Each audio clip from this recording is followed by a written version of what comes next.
I've been thinking about something lately. Films, especially horrifically gory films, are so effective at being truly dreadful and horrifying that most people do not even recognize the illusion that is being made with that film. They see these scenes and they genuinely are not seeing the amount of people and ideas and visions and context that happen to make that happen. When you're seeing a scene that is supposed to make you uncomfortable, number one, that scene almost always has some sort of symbolic or artistic meaning. And that doesn't mean it's super deep. That just could mean that the context in which that movie was made, like the society in which it was made, that movie was an expression of how somebody was feeling or wanted other people to feel at that time. Every single thing in a movie has some sort of meaning. Even if the filmmaker has one brain cell, they still made it in a context of something else. Every single shot is deliberate. Somebody shot it. Somebody made the practical effects. Somebody wrote it and somebody acted it. Everything is deliberate. So today I would like to talk about early horror that is incredibly disturbing and horrifying. And the reason I wanted to talk about this was I feel like we're in a sort of purity culture censorship thing going on. People need ID verification to get online in some areas of the world. So here is your warning that all the films I'm discussing from here on out are extreme horror films. It doesn't mean they're bad. It just means it might not be suitable for everybody because not all art is suitable for everyone. That's just the way it is. I feel like when people think about classic horror, they think of like Friday the 13th and like the sleepaway camps and stuff from the 80s that is very campy slasher horror that is like not scary. They think of like restrained kills, cheesy effects, and like a dated feel. But that prejudice took me places I wouldn't go with a gun. That idea that scary movies are only from like the 2000s and beyond has taken me into corners of my fucking brain that I really wish that I could rinse off. My ignorance has done irreparable damage to my psyche. And instead of making you watch the movies, I'm just going to discuss them now so you don't have to see that. And these horror films are so much more transgressive than anything that we have today. And I think that's like, there's a few reasons why that is. They were not concerned about commercial success as much. There's even instances where filmmakers who made these movies I'm talking about were like fighting in court and fighting their own battles trying to get the movie re-released because it was banned so many times. So like these filmmakers truly cared about the message or the art or even the idea that they're making a very, very transgressive and scary film. It wasn't about awards as much or commercial success as much. It feels like the horror we have in theaters today is great. Like a lot of it is fantastic, but it is very concerned with mass appeal and commercial success. It is very sanitized, for lack of a better word. But the thing about these films is they are reckless because they're less sanitized, so things get broken. There are some unethical things that have happened in these films that I'm also going to talk about. These movies are angry and nihilistic and confrontational, and they don't give a fuck about the ending, a lot of them. They don't care about how you feel at the end. They're trying to make some kind of artistic statement or filmmaking statement without the idea that it needs to have a neat little bow at the end. I feel like a lot of modern day horror is just safer. Like, yes, it is gory, but you cannot compare the movies I'm going to talk about today with like Him, for example. It's just so not corporate friendly. Like, it's not. That isn't to say that like films now are like more heavily censored or something. It's just studios are less likely to give money to people for making movies with real animal abuse in it. And that's not a bad thing, but it is different. And if you want a grittier movie made in 2025, you really have to fucking dig. Like, personally, I'm very excited to see Castration movie. It's literally 5 hours by Louise Ward, I believe is how you pronounce her name. And she is independently making these like extremely transgressive movies about the transgender experience.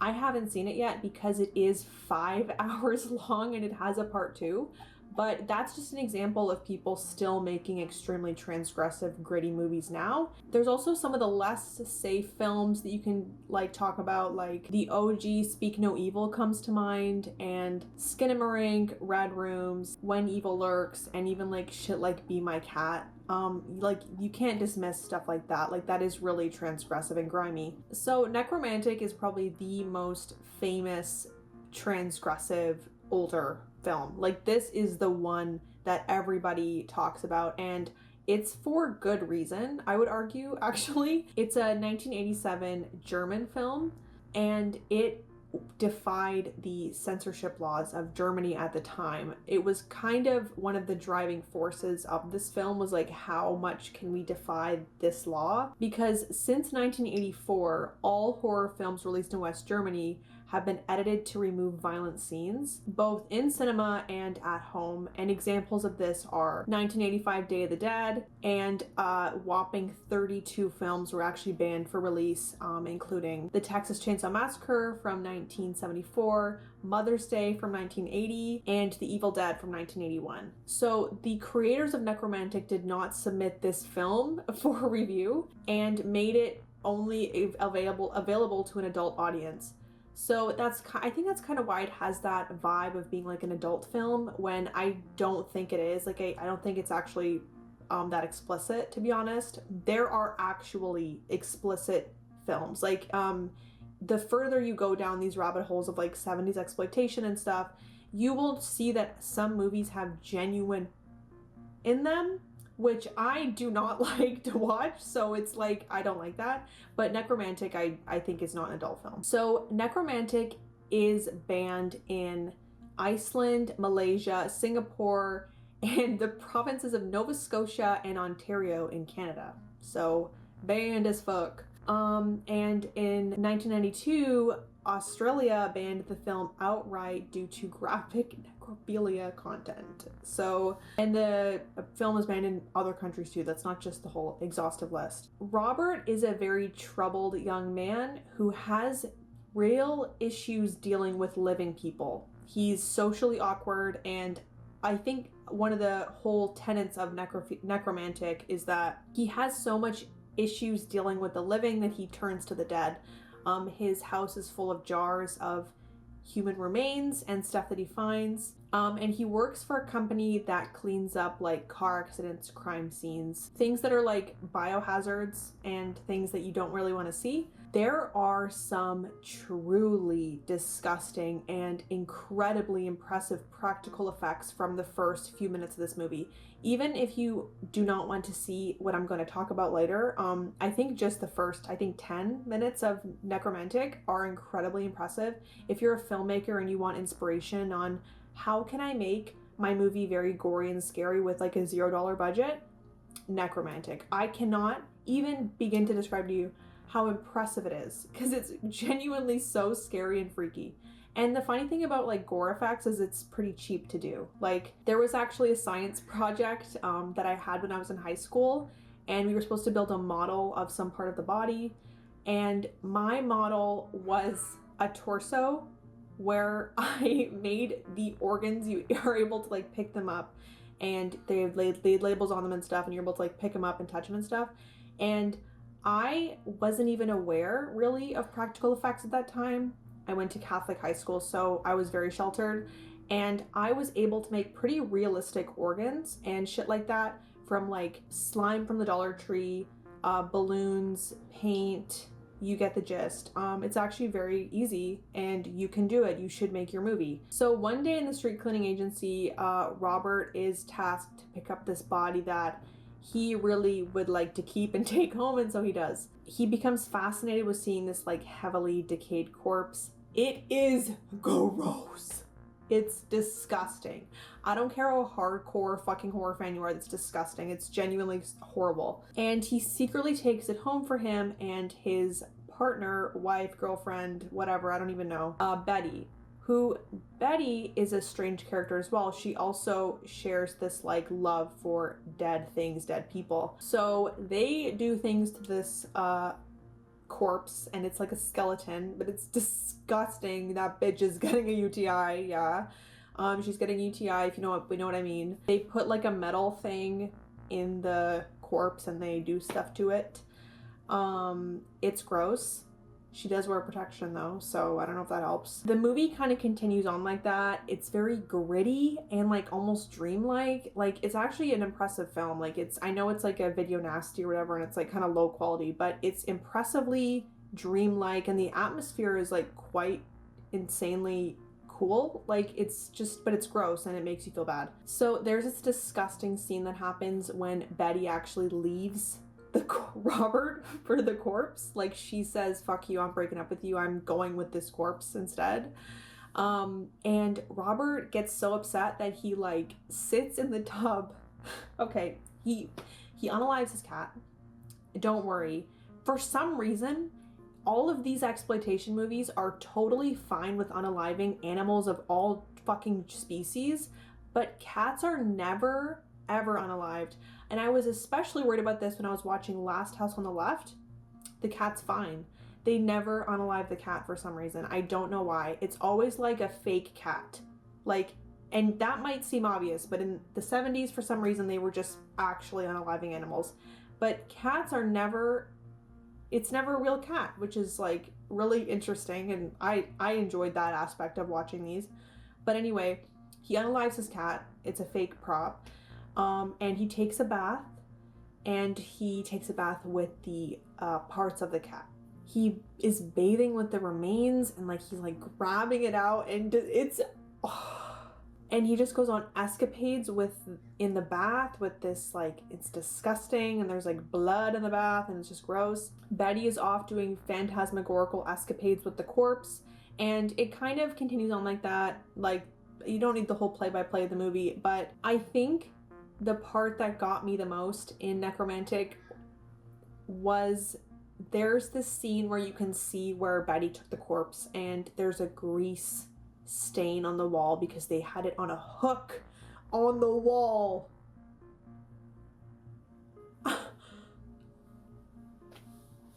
My eyes are watering because I'm so uncomfortable. Like, actually, that part of the movie made me fucking, like, it was disgusting, and there was a grease stain on the wall from the corpse because she took it and left, and that's where they were keeping it. They weren't keeping it in the bed or whatever. So that really got to me, I will say. So first of all, you never know what's going on in people's homes. Like, ain't that the truth? Like, you don't know what's going on in people's houses, and Nekromantik really made me know that for sure. So a lot of complaints about this movie are like the pacing, which I agree with. Like, it is slow for a movie about what it's about. Like, it is a little bit slow, but it's dreamlike and it's eerie, and it is like a very low budget movie. So, but the slow pacing to me almost added like a realistic quality to it, and it added like a weird life is strange and eerie vibe to it. It's just eerie and almost like a realistic vibe because it's not it's not super cinematic. It just happens. Like, everything just happens. Overall though, not an enjoyable film, I will say that. Interestingly, there's like this bathtub scene where Betty is bathing in this gross bath, and it really reminds me of the scene in Pearl when Pearl is bathing in her bath. And I actually, in my heart, conspiratorially think that Ty West saw this scene and copied it basically directly. It just is such a copy. Like, it's in vibe, in tone. There's also a scene like that in Last House on the Left where one of the women's bathing in this gross bath, and it's kind of the same, but something about this one, it just really reminded me of that. But let's talk about the ethics of Nekromantik, because weirdly, this is one of the better ones. Undoubtedly, this would traumatize basically anyone. I think this is one of those movies that would not even be funny to put on. It would be a little funny, but mostly not. But it was a no-budget film with inexpensive effects. There is no quotes from actors or whatever being uncomfortable with it. And the scenes of the bunny were taken from a professional trapper. I don't agree with doing that, but it was taken from another person who just did it as a job. So it wasn't like unalived for the movie. And it's a professional rabbit breeder guy at work. So is it an ethical movie? Ethical. Nothing's wrong with this movie being made. It's disgusting. but it's transgressive. It's meant to make you feel something, and oh boy does it make you feel something. So the next one I'm going to talk about is actually a short film, which I love short films. I don't know why I never talk about them, but I love them. And this is one of the more recent ones, but it's a 1997, so we're really cutting it on the border here, but I need to include this one because it has that grainy, gritty, nihilistic vibe that is present in these 70s, 80s exploitation films. So it's a short film, and it is, I think, 13 or even shorter minutes long, but it is intense. It's basically in the middle of this like monotonous suburban neighborhood. This married couple, Sarah and Patrick, are living in like a loveless, emotionless marriage. They don't talk to each other. He's not interested in her. There's nothing going on between those two in any kind of capacity. Patrick is cold and ignores his wife completely, and Sarah is obviously going crazy. This short film is actually a metaphor, or not even a metaphor, like it just happens. Nothing is shown, but the father essays their son Joey, and it's like implied heavily that this happens, and then it's basically confirmed at the end. But because of this, the mother goes into a tailspin of insanity. So the most disturbing part of this film is actually the showcasing of the mother's breakdown. She goes into the bathroom and puts on lipstick. She comes out. The husband doesn't want anything to do with her, even though she looks pretty. The lipstick looks crazy. So she goes full Joker and takes a Brillo pad to her lips. I've never been viscerally upset by a movie that's 13 minutes long until cutting moments. She really took it to her lips. It's disgusting. It's so realistic. It's really gross. So she scrubs them until they're completely scrubbed off her body. Her lips are gone. She comes out and is like, hey, to her husband, and it's just really fucking creepy. Then they go have like weird smacks with each other, and it's just weird and really emotionally charged. And it's, to me, it was almost like a murder scene, but done in a weird cinematic way. Like it was almost like a reverse murder scene, where you can see him as like a family annihilator kind of thing, and he's just destroyed his family. There is hedge trimmers involved. She got that off her chest, if you know what I mean. It was really bad and fucked up. And Joey's fine. The kid is left relatively physically unscathed. Definitely this film is ethical, but it has one of the most hard to watch gore scenes I've ever seen. Famously, the British Film Association people that remove violent scenes took out the hedge clipper to the boob scene. They took it out of the film. So it's that bad. So this is the most recent film I'm talking about, but it just had that grainy, old school, nihilistic exploitation vibe, and I had to include it because it is genuinely the most disturbing short film, I think, from this whole circuit. It's so freaky. So the next one is Salo, or 100, you know which one I'm talking about. And a part of me making this video was I wanted to see this because it is so incredibly infamous in the film community, in the extreme horror community. Maybe the most hotly debated extreme horror film. There's even this interview from, I think it was the Maxine premiere, where one of the actors alludes to that being in his top 4, and everyone was like, he's talking about Salo, and he doesn't actually say it. So that's how controversial this film is not even actors like to say that they like it. It's basically a 1975 political art horror by this guy who is really ambitious in his filmmaking, for better or for worse, I don't know. So it's basically about wealthy, corrupt people in the really fucked up political environment at the time that allowed them to get this much power, but they kidnap 18 people kids. It's not good. and subject them to months of extreme torture and extreme horror, and it's horrible. It accumulates into violence of eating poop, which I don't want to think about this anymore. I hated watching it. I hated it. And getting your tongue, I think, either cut off or split in half. Don't remember. I was covering my eyes. It just accumulates into a total freak show of horror and gore. And it's just in between that, it's weirdness and weird fucking situations, and there's just a lot going on. I can't even explain the play-by-play here because I physically can't on YouTube. It's just not good. I have a really, really, really hard time with this movie.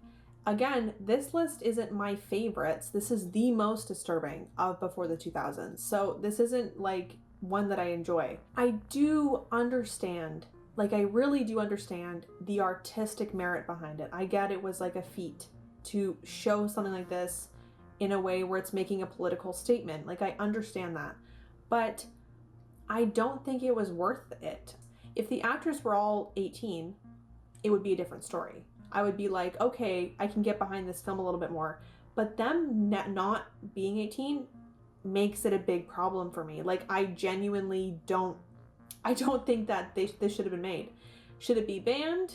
That's another story. Is it ethical? No, not in any shape of the word ethical. The acts of torture in the courtyard resulted in the actors actually getting hurt. A lot of them got like actual abrasions and sprains and injuries from what happened to them, which if you've seen what happens to them, the idea that a part of that actually was hurting them is just, yeah, it's horrible. And also the ages, it's not ethical to me because of the ages.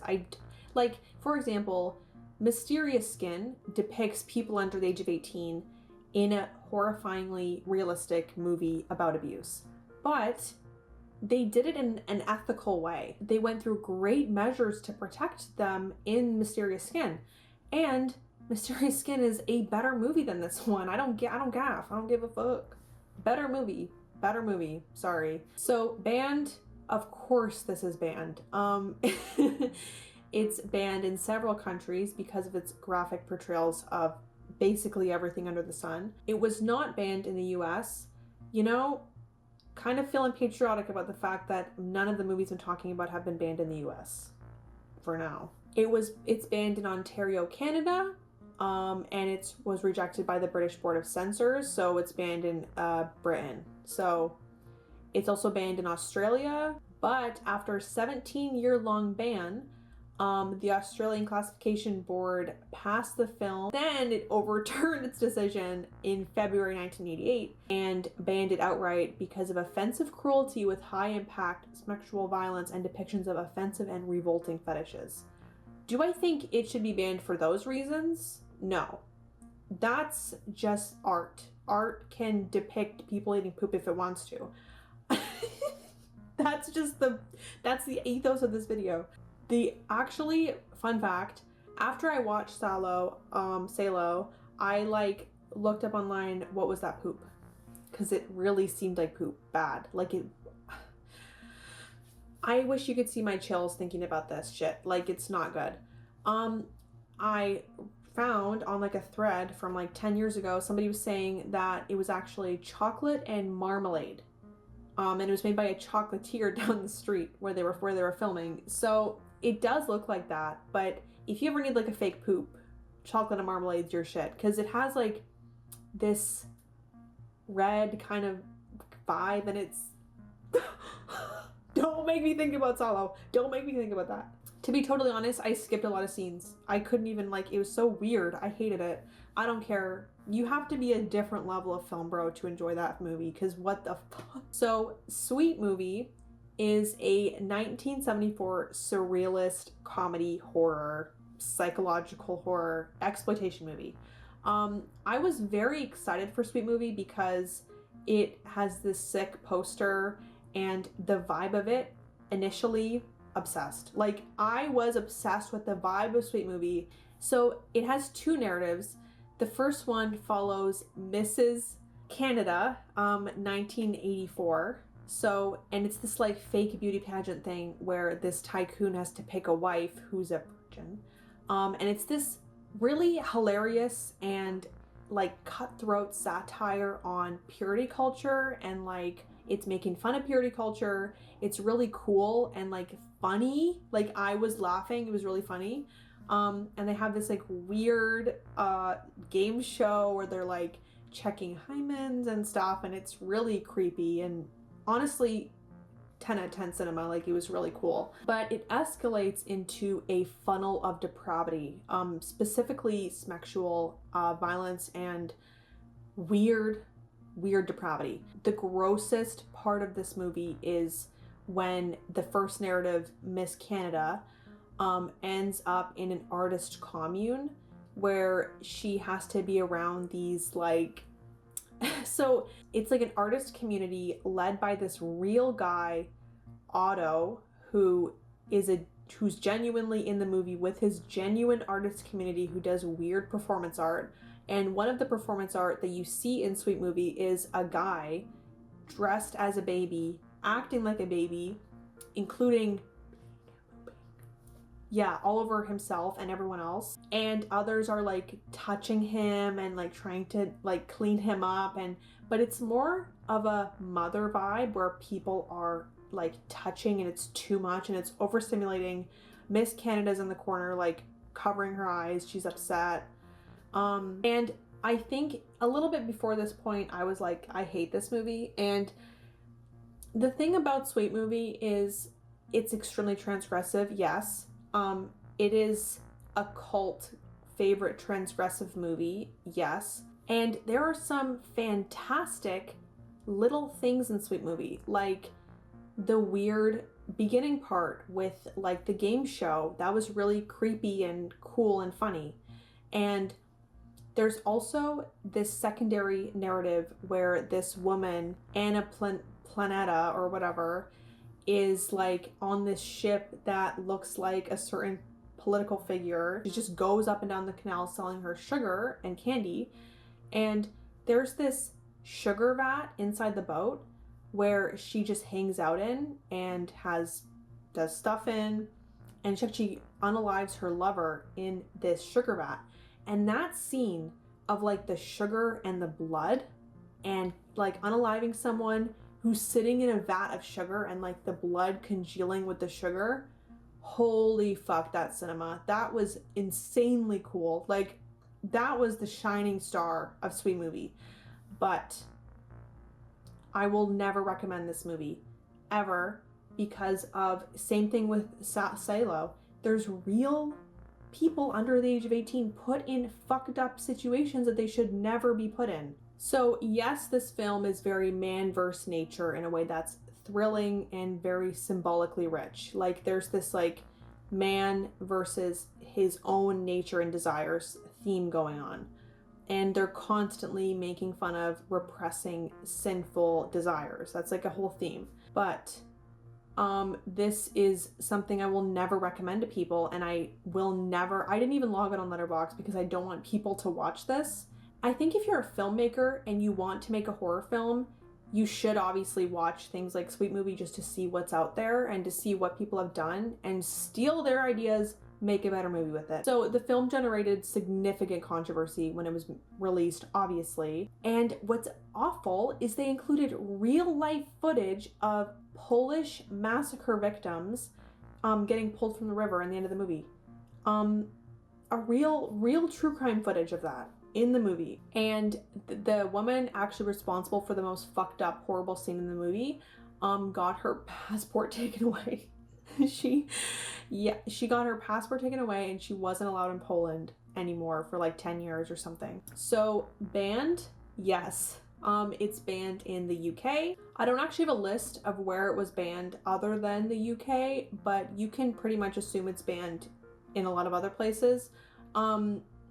And obviously it was banned in Poland where that girl got her passport taken away and she wasn't allowed to enter Poland. And also the creator of the film said that this was basically his death rattle for film. Like, nobody would work with him after this. That should be a sign, my love. But two things can be true at the same time. Like, a movie can have horrific things in it and not be a good movie and be unethical, and also have good symbolism and good ideas. It's hard. So the next one is the only movie that has no gore in it, human gore. But Wake and Fright is literally a gem in this exploitation category. So it's a 1971 psychological horror based on a book, and it's about a young school teacher who owes a bond to the Australian government to teach in the middle of nowhere, basically. He gets stranded in the Yaba, which is like an outback town in Australia with not a lot of resources at the time. Scorsese said, Wake and Fright is a deeply, and I mean deeply, unsettling and disturbing movie. And he's right. Psychologically, this is so hard to watch, but I was reeling when I finished it. I think it's incredible. Like, it has a real Mother vibe. Like, this school teacher gets caught in the descent into madness, gambling, alcohol fueled. He's stuck in this desert. I do think Australian horror is so underrated, and this is just an example. Is it ethical? Yes. The haunting of the kangaroo scenes were taken during an actual kangaroo hunt by professional licensed hunters. The hunt lasted several hours, and it actually gradually wore down the filmmakers who told it to stop, because the gore and viscera of the kangaroos, like jumping away with their, like, with injuries and fucked up stuff, was taking a toll on them. The crew orchestrated a power failure to end the hunt. Is it banned? A little banned. In the 1990s, Wake and Fright had developed a reputation as Australia's lost film because its master negative had gone missing, and it resulted in censored and degraded prints getting put in circulation that weren't the whole movie. But in 2004, an editor, Anthony Buckley, painstakingly found and put it together in the way it should be watched. And it was given a 2009 re-release in theaters. So kind of banned inadvertently because the original version was really censored and was lost. But I don't think you could really ban Wake and Fright because it has no gore, and the horror is psychological. If you hated Mother, do not watch Wake and Fright because it's literally like the same vibe. Okay, I've already talked about Cannibal Holocaust, but it's time to talk about it again because I couldn't make this video and not talk about, like, it. So Cannibal Holocaust is a 1980s survival found footage horror movie, and it is actually maybe one of the first found footage movies ever. So it's basically about an American film crew that goes to the Amazon rainforest to take videos of trees, but they actually went there to terrorize the locals, and another rescue crew to go in to find the missing people finds the footage of the crew terrorizing the locals. And the locals are also doing fucked up stuff, but most of all, it's the crew terrorizing them. I'm gonna be honest, I don't completely believe that this is like a fake movie. There is like a psychotic part of me that believes what I saw in Cannibal Holocaust was real. It is bad. I think the soundtrack is just the part that gets to me, and after all these months after I watched it, I still think about it. It's just the most disturbing movie I've personally ever seen, for sure, by a long shot. Like, it makes every other movie look silly and stupid, especially it being in the 80s and the blood and the effects being so real. It's insane. The thing about Cannibal Holocaust, though, is it's not an ethical movie whatsoever. Like, the portrayal of Indigenous people is really bad, and it had like kind of good intentions, but it's just really offensive. Not only was the cast and the crew uncomfortable with this movie, but they were forced into making it. Like, multiple of the actors were really uncomfortable with the real animal abuse in the film, and they were basically yelled at and screamed at into continuing to make it. This guy York described the shoot as having a level of cruelty unknown to me, and he initially was not sure if he was taking part in a snuff film. There was also a lot of arguments with the SMECs scenes in this movie because the people doing the essay did not want to do that and were feeling very uncomfortable and conflicted with the way it was shot. And then the woman did not want to be like bear everything, and she was basically yelled at into doing it anyway. And I think that is a part of why the film just has such a nefarious and dark fucking vibe. Is like, you can almost tell that a lot of that terror and fear is real, and that is maybe why it's so incredibly realistic and horrifying. The native extras also went unpaid for their work in the movie, which is just horrible, and they were like directed to like stay in burning hut for a long period of time. They could have like really died. It's really, really fucked up, but one of the cast members had to ride on the plane with the pig actor, and then they unalived the pig actor, and the guy freaked out. That's so sad. So banned, obviously banned. It was banned after its premiere in Italy. It was ordered to be seized, and the director, screenwriter, and producers were convicted of obscenity.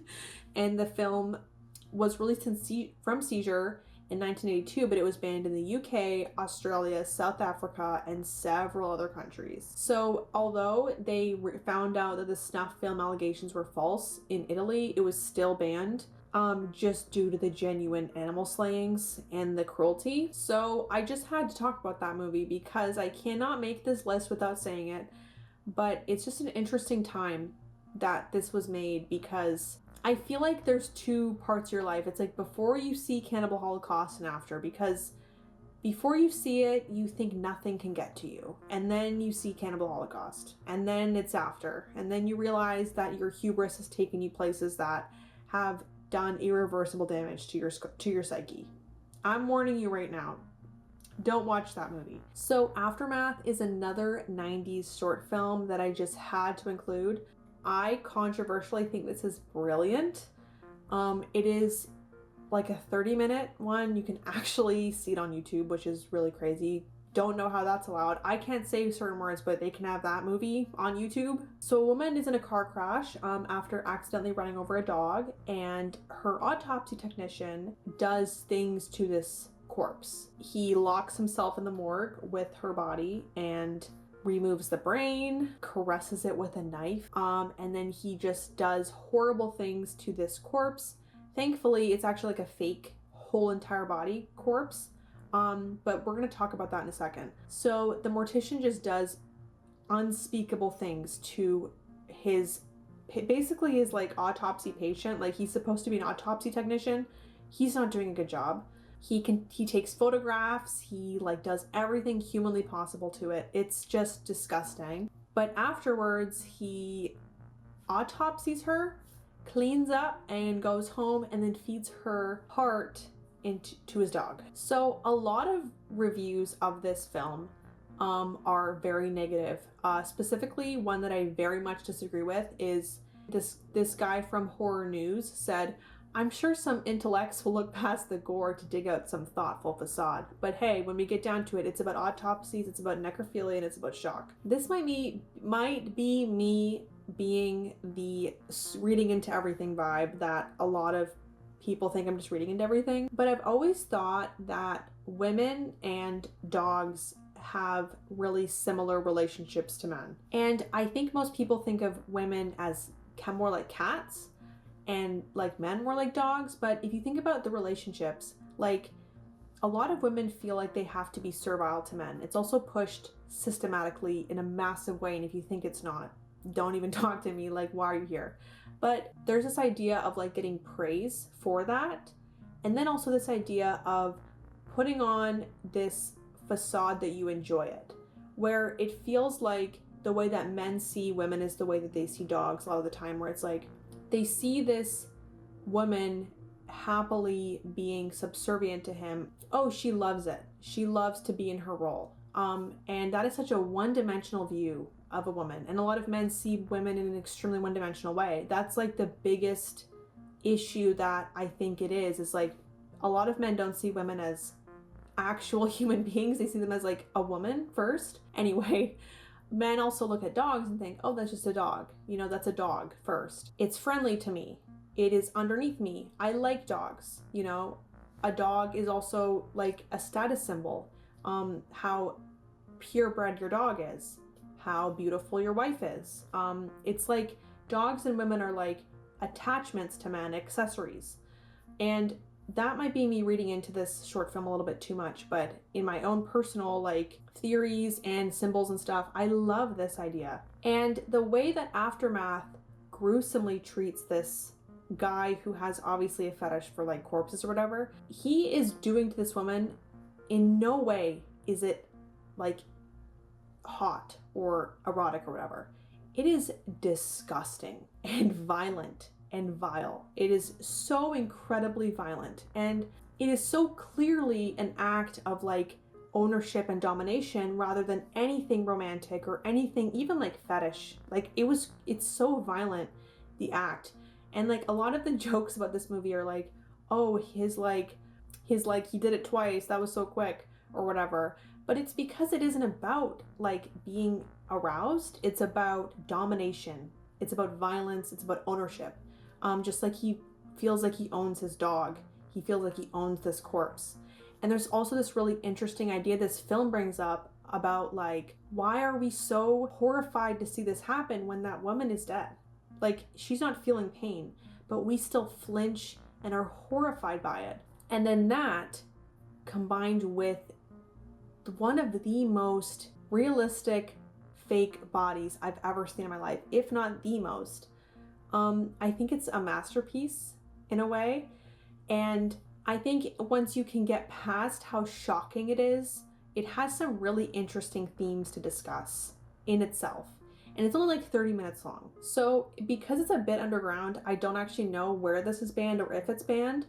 But ethical, I would say yes, because I haven't seen anything to the contrary. The only things I've seen about this film is backlash about how horrifying it is, which is like, yeah, obviously, but that doesn't mean it's not ethical. And the director has no other controversies or like ideas that he's making this for a bad reason. He's like a genuine, legitimate filmmaker and artist. So that's my thoughts on that. But genuinely, this movie sucks. Like it's great, but it sucks. It's really scary. So out of all the films I've seen before the 2000s, these are the ones I feel are the absolutely most extreme and most disturbing. There was a few I wanted to get to and I genuinely didn't have time to watch before. I just wanted to get this video out because like I need to start getting other videos out. I needed to do a primate review. There's other movies I've seen I want to review, whatever. And I would love to hear what your ones are. I'm sure that there are ones I actually haven't seen, but these were like, out of all the ones I saw, I was watching movies constantly for like the past 2 weeks. The most horrible ones to like the most depraved ones. And I've noticed a lot of them actually lean super adult. And I'm like, I don't really want to talk about those because I don't think that's like super disturbing. I just think it's like it's just not like for everyone, I guess. But I wanted to focus on horror in this one. So thank you for watching. If you watch all the way through, love you so much. You're my best friend. I do want to say, I just watched The Plague, the horror movie The Plague. Yes, 2 days ago. I think it might be my favorite horror of 2026, and 2026 is 7 days in. Like, I am obsessed with The Plague. I think you need to go see it. I don't even know. I might have to write a review and make a video on it because it's too good, but I just want to say go see it because I think it's in theaters right now in some places. Peace and love. Happy New Year. I hope you get all your resolutions done. I hope you're doing a really good job. Because personally, I'm doing a pretty good job on mine. Mine was I'm not allowed to go on explore pages anymore because I get sucked into like cringe reels and rabbit hole TikToks. I'm not allowed to go on explore pages anymore. That means no new things I get to send to my friends, but they can send me stuff. So I want to defeat my anxiety by exposure therapy and trying to rewire my brain to be better with it because it's possible. It's just hard.